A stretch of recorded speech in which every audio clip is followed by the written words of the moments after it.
Tüm evrenlerin hakimi olan tek, mutlak ve sevgi dolu Tanrı, intikam alıcı ve nefret dolu bir Tanrı değildir. Hiçbir evrende böyle bir Tanrı yoktur. O günah cezası vermeyi hiç gereksemez. Onun yaşam tasarımında cezaya hiç gerek yoktur. Dünyanızda şu anda ona hiçbir şey eklemeden de yeterince ceza vardır. Karma kavramının bir neden değil, bir sonuç olduğunu söylemeliyiz. Bu kavram, olanların niçin olduklarının bir açıklaması olarak dikkatle düşünülerek verilmiştir. Bizim için bazı insanların diğerlerine göre neden zor ve çalkantılı bir yaşam sürdüklerini anlamak zordur. Bunun kolay bir yanıtı, bunu diğer yaşamlarından getirdikleri bir karma olarak kabul etmektir. Bazı insanların yaşamlarının bir ömür boyunca neden pürüzsüz bir biçimde aktığı ve diğerlerinin neden o kadar çalkantı ve çatışma dolu bir yaşam sürdükleriyle ilgili sizin bir açıklamanız var mı? Çünkü siz o insanın sadece o yaşamına bakarak bir sonuca varıyorsunuz. Eğer o ruhun tekamülüne geniş bir açıdan bakabilseydiniz, örneğin onun bir değil 100 yaşamına birden bakabilseydiniz, o zaman herkesin tüm yaşamlarının kolay ya da tüm yaşamlarının zor geçmediğini görürdünüz. Bunlar kolay ya da zor olsunlar, her yaşamda o yaşam için uygun olan deneyimler yaşanır. Deneyimin gerçeğini o yaşamda deneyimlenen şeyler değil, öğrenilen dersler oluşturur. Önemli olan yaşamın ne kadar kolay ya da zor geçtiği değil, o hayattan öğrenilen derstir. Bu ders o enkarnasyonun meyvesidir. Bir insanın bu zaman devresinde çok zor bir hayat sürmesi, sadece onun derslerinin bir başkasının yaşamına kıyasla daha zor bir yaşamı gerektirdiği anlamına gelir. Peki tekrar doğuşun amacı nedir? Geçmişte yaptığınız şeyleri düzeltmek mi? Amaç daha çok şey öğrenmektir. Daima daha çok şey öğrenmek. Tekrar doğuşun amacı bir şeyleri düzeltmek değil, bir şeyleri daha kendinize katmaktır. Kendi tayin ettiğiniz dersleri tamamen anlayabilmeniz için birçok kez yaşamanız gerekir. Elinde kazma kürek sizin bedeninizi gömüp öte alemde sizi cezalandıran, sonra da bu hoşnutsuzluk ülkesine geri dönmeye zorlayan katı kalpli bir iş yükleyici, angaryacı yoktur. Yaşam ve tekrar doğuş deneyimlerine daha olumlu gözlerle bakmanız gerekir. Bu bir öğrenme ve sevme işidir. Ceza ve ıstırap işi değil. Her şey tutumda yatar. Yarattığınız şeyi yaşarsınız ve yaşadığınız şeyi de yaratırsınız. Peki insanların kötü yaşamlar yaşamalarına nasıl bakıyorsunuz? İnsanlar ortaya çıkan sorunlarla, aslında kendilerinin seçmiş oldukları sorunlarla başa çıkmaya çalışmadıkları için kötü yaşamlar yaşıyorlar. Onlar başlarına gelen şeyler üzerinde hiçbir kontrole sahip olmadıklarını, bu yüzden de bu konuda bir çaba göstermeleri gerekmediğini düşünüyorlar. Oysa çaba göstermeleri gerekir. Hayatta günden güne kayarcasına ilerlenmez.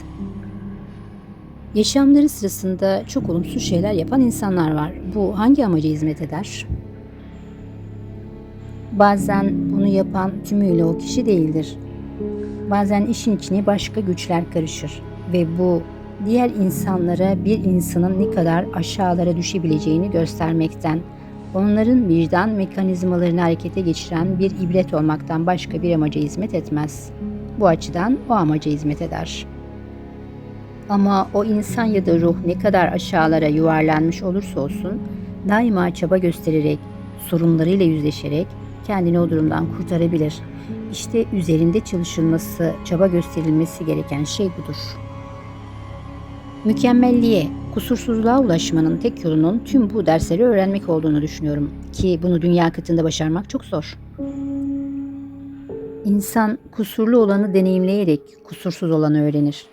Bu yüzden neyin kusurlu olduğunu öğrenmek, neyin kusursuz olduğunu öğrenmek kadar önemlidir. Sizden alınanı deneyimlemeden size verileni anlayamazsınız. Bu herkesin bunları anlayabilmek için tekamül süresi içinde kötü denen yaşamları da deneyimlemek zorunda olduğu anlamına mı gelir? Zorundalar diyemeyiz. Ancak birçokları öğrenim süreçlerini hızlandırmak için bu yöntemi seçerler. Hiçbiri fiziksel form içinde gerektiğinden daha uzun bir süre kalmak istemez. Çünkü bu gerçek varoluş hali değildir. Böylece bir varlığın öğrenimini artık daha fazla enkarne olması gerekmeyecek noktaya kadar çok hızlandıracak dersler en çok aranır ve aziz tutulur. Sanırım iyiyi anlamak için kötüyü yaşamamız gerektiğini söylüyorsunuz. Kötünün deneyimlenmesi gerektiğini söyleyen bir kural yoktur. Ancak birini bütünüyle anlamak için bir diğerini deneyimlemekten kaynaklanan bir içgörü realitesi vardır. Bu bir kural değil, bir olgudur. Evet, üzüntüyü bilmeden mutluluğun değerini bilemezsiniz derler. Her şeyi zıttıyla öğrenirsiniz. Doğru ve bu yüzden çok olumsuz bir halde görünen insanlara şefkatle bakmak gerekir. Çünkü onlar en olumlu hale gelmelerini sağlayacak dersleri öğrenmektedirler. Onların bu olumsuz deneyimleri gelişmek için seçtiklerini mi düşünüyorsunuz? Birçoğu evet, bazıları da kendilerini bu durumlarda bulurlar. Böylece bu dersleri daha dolu dolu deneyimleyebilmeleri için onlara bir armağan verildiği söylenebilir. Ama öyle görünüyor ki eğer seçme hakkı olsaydı kimse bu olumsuz deneyimleri yaşamak istemezdi. Doğru.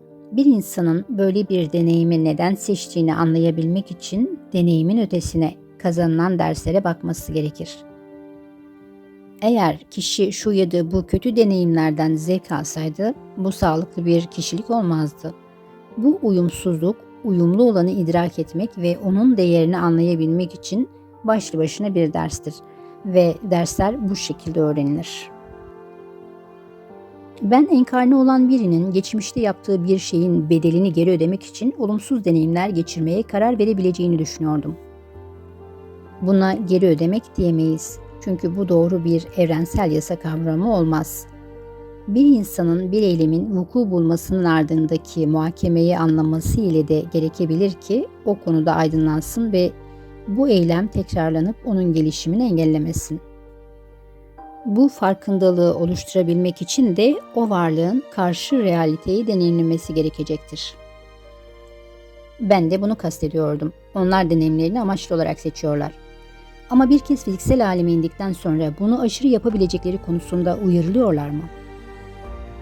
Bu uyarılar ille de belli bir dersle ilgili olarak değil, diğer fiziksel enerjilerle ilgili olarak daha uygun bir biçimde verilir. Fiziksel yapıda birçok enerji zevk vericidir ama bunlara aşırı düşkünleşildiğinde zarar verici hale gelirler ve insan belli bir enerjiye aşırı düşkün olmasından dolayı yolunu şaşırabilir, yoldan çıkabilir. Sonuçta biz kendi kendimizin yargıcıyız. Neyin uygun, neyin uygunsuz davranış olduğuna biz karar veririz ve böylece ödeyeceğimiz kefarete de kendimiz karar veririz. Bize ceza veren bir tanrı yoktur.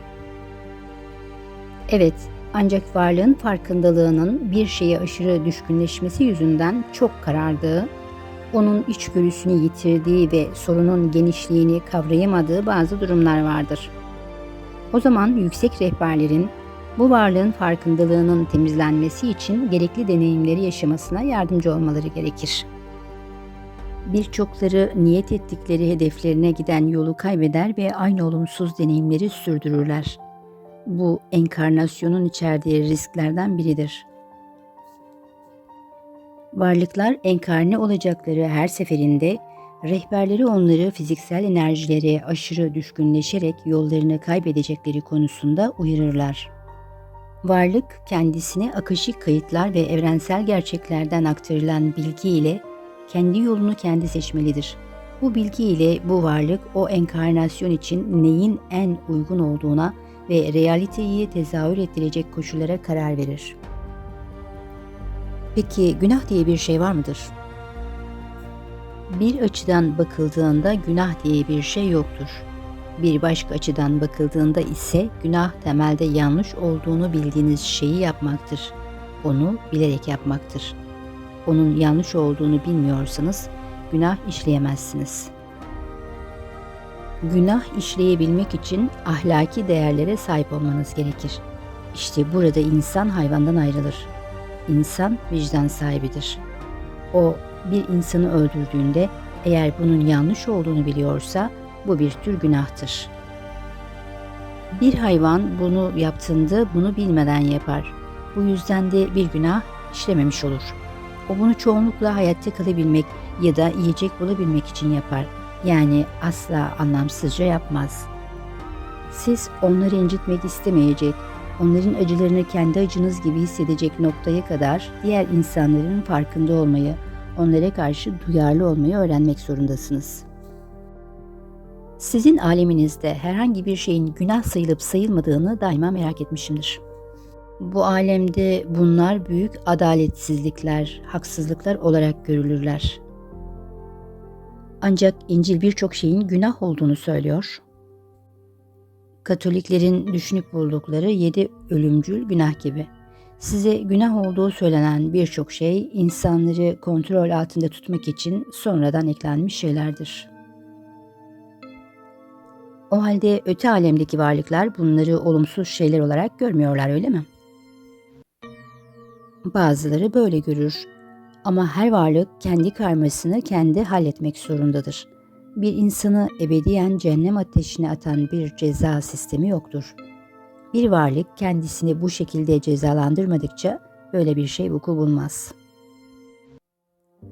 Oysa burada birçok insan her şeyi İncil'in buyrukları doğrultusunda siyah beyaz olarak görüyor. Ama İncil'in kendisi yüzyıllar içinde ruhban sınıfın kendi doğruları, kendi istekleri doğrultusunda değiştirilmiştir. Böylece yüzyıllar boyunca onlar geniş halk kitlelerini böyle kontrol altında tutmuş ve yönetmişlerdir. İnsanlara bu buyrukları dinlemezlerse cehennemde yanacakları tehdidiyle boyun eğdirmişlerdir.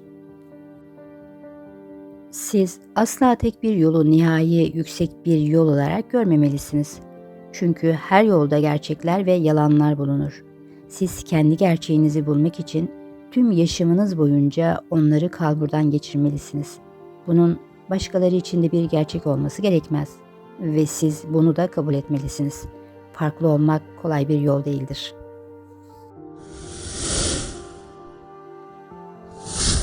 Bir insanı bir suçlu haline getiren şey nedir? Bunun birçok nedeni vardır. Birçokları ana babalarının ihmalleri ya da olumsuz davranışları sonucunda suçlu haline gelirler. Suçluluk, sosyal sınırların dışına çıkmayı, toplumsal olarak kabul edilebilir sınırları aşmayı tanımlayan bir terimdir. Elbette değişik toplumsal adetlere bağlı olarak bazı davranışlar ve faaliyetler belli zamanlarda bir kültürde suç olarak görülürken, aynı kültürde bir başka zamanda suç olarak görülmeyebilirler. Spiritüel bir görüş noktasından suçluluk diye bir şey yoktur. Çünkü bu toplumsal sınırları çiğnemekten söz eden toplumsal bir fenomendir. Bizim felsefemize göre bir insanın ilerleme kaydetmesini geciktirirseniz ona zarar vermiş olursunuz. Ancak spiritüel bir görüş noktasından suçlu faaliyet diye bir şey yoktur. Bu spiritüel bir dengesizliğin bir tezahürü olabilir.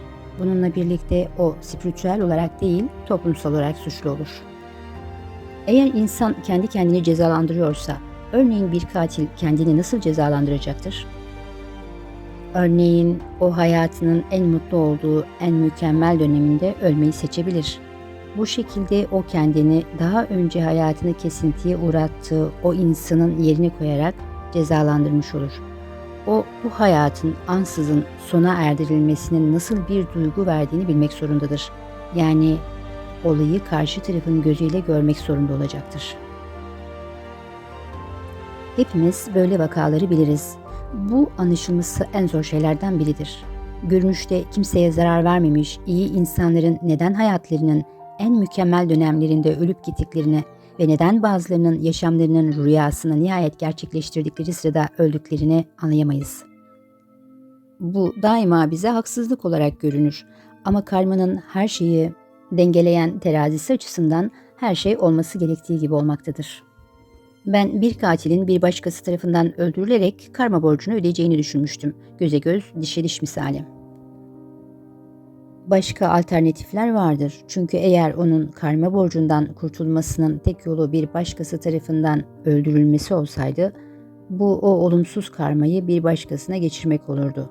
Bu o borcu halledip aşmak yerine bir başkasına yüklemek olurdu. Peki eğer bu katil eski kurbanı tarafından öldürülse ne olur? O zaman eski kurbanda bir cinayetin karmasına yüklenmiş olur.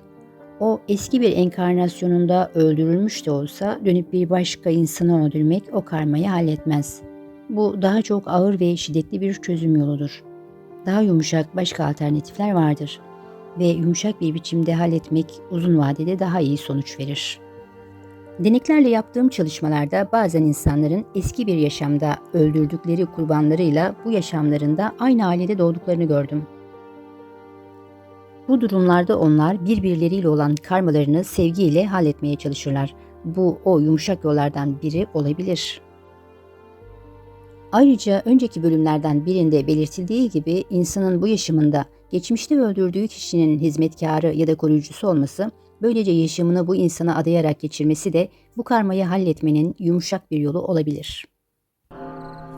Bir başka anlatım ile bu konuya devam edeceğiz. Konunun devamını merak ediyorsanız abone olup bildirim zilini açmayı unutmayın.